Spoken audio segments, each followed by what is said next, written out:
Hey tout le monde, j'espère que tout se passe bien pour vous, pour moi en tout cas ça va. Comme promis dans la dernière vidéo, je vous ai dit que j'allais vous expliquer qu'est-ce que la blockchain et cette fameuse technologie du Web 3. Mais juste avant, je voulais vous remercier pour les retours sur la dernière vidéo, ça m'a vraiment fait trop plaisir, vous avez tout cassé. Je suis pas trop habitué à ces choses-là, c'était la première vidéo aussi que j'ai faite, donc je tiens vraiment à vous remercier. Merci aussi à ceux qui like et qui partagent, ça me donne vraiment beaucoup de force, vous êtes des goats, merci. Mais bon allez, on va pas chipoter plus longtemps, on est parti pour ce deuxième épisode des FAI, sûrement l'épisode le plus important pour comprendre les cryptos. Et donc go, go go go.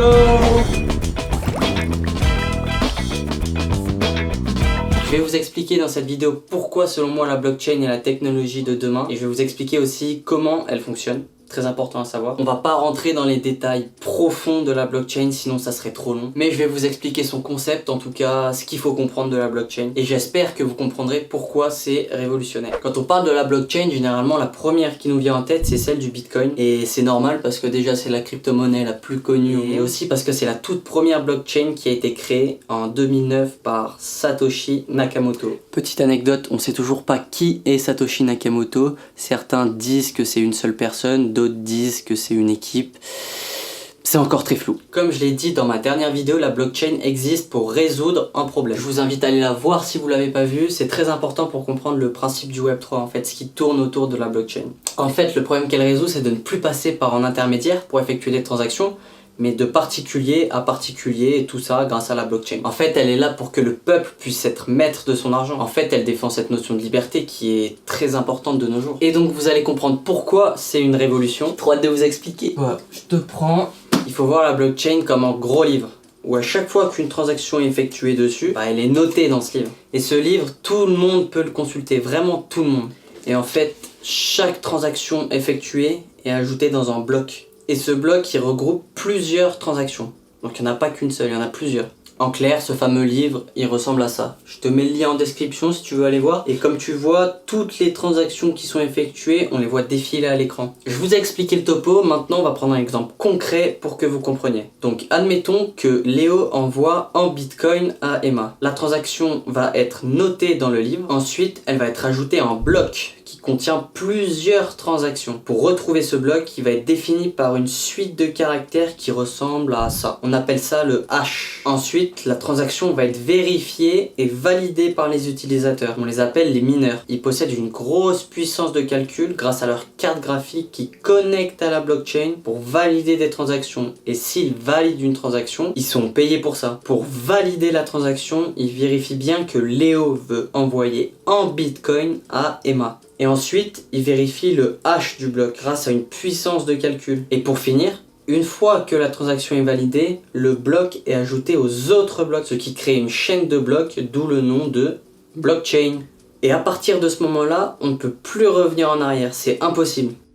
Ça veut dire du coup que sans passer par un intermédiaire, donc par exemple une banque, la transaction de Léo et Emma a été entièrement sécurisé par le processus de la blockchain et Emma reçoit tranquillement son petit bitcoin que Léo lui a envoyé.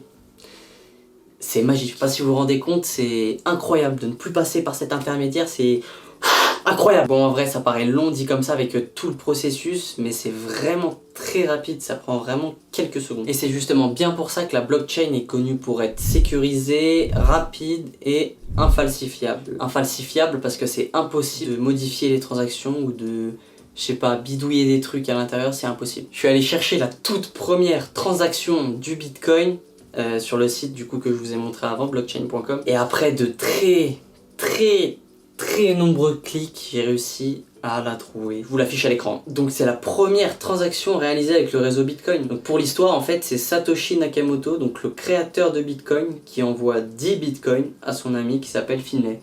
Donc voilà, c'était pour tester la technologie. C'est la toute première transaction. Je vous mets le lien en description pour les plus curieux si vous voulez aller voir. Mais là, vous allez me dire, si j'envoie par PayPal ou par Lydia de l'argent à un ami, il va le recevoir aussi directement, l'argent. Eh bien, je vous dirais que oui, mais dans le sens propre du terme. Mais je vous dirais aussi que non, parce que l'argent, avant qu'il arrive à destination, il passe par un intermédiaire et on l'avait vu venir, celle-là, on l'avait vu, qui est soit PayPal ou Lydia. Et ça veut dire, à tout moment, s'ils veulent pas que votre transaction arrive à destination, et bah vous pouvez rien faire. Vous n'êtes pas maître de vos fonds, voilà, vous avez rien à faire. En soi, même des monnaies fiat, donc l'euro ou le dollar, c'est de l'argent qui vous appartient pas réellement. En fait, il est là parce que l'État a décidé de lui donner une valeur, alors que c'est que des bouts de papier. Donc voilà, c'est le même principe. Alors qu'avec les crypto-monnaies et la blockchain, c'est vraiment une façon différente de voir l'argent. En fait, c'est le peuple qui décide de sa valeur, le peuple du monde entier. Et c'est donc l'offre et la demande qui agit sur le prix. Et c'est donc là que la blockchain se différencie de tout ce qu'on connaît déjà. De toute façon, on le sait, la blockchain a encore beaucoup d'avenir devant elle. Elle a encore énormément de potentiel à exploiter. Tous les jours, il y a plein de façons de l'utiliser qui voient le jour. Donc par exemple dans l'immobilier, dans la finance, dans les jeux vidéo ou dans l'art, il y a plein de domaines où la blockchain apporte une solution qui est complètement révolutionnaire. J'espère que vous comprenez. Si vous avez compris ça, c'est que vous avez tout compris. Merci d'avoir regardé la vidéo jusqu'à là, j'espère que c'est plus clair pour vous maintenant. Le plus important, voilà, c'est de comprendre le principe de la blockchain parce qu'en vérité, c'est beaucoup plus long que ça à expliquer. Si vous êtes intéressé par des livres, je vous en mets en description quelques-uns que j'ai lus. Si vous voulez me soutenir aussi, n'hésitez pas à vous abonner juste en dessous, à lâcher un petit like et mettez la cloche, ça ferait super plaisir. Et si vous êtes intéressé par le sujet de l'investissement, je vous invite à rejoindre le Discord de la InvestCorp juste en dessous. Sur ce, prenez soin de vous. Si vous êtes encore là, merci beaucoup. C'était Clémise. Bisous.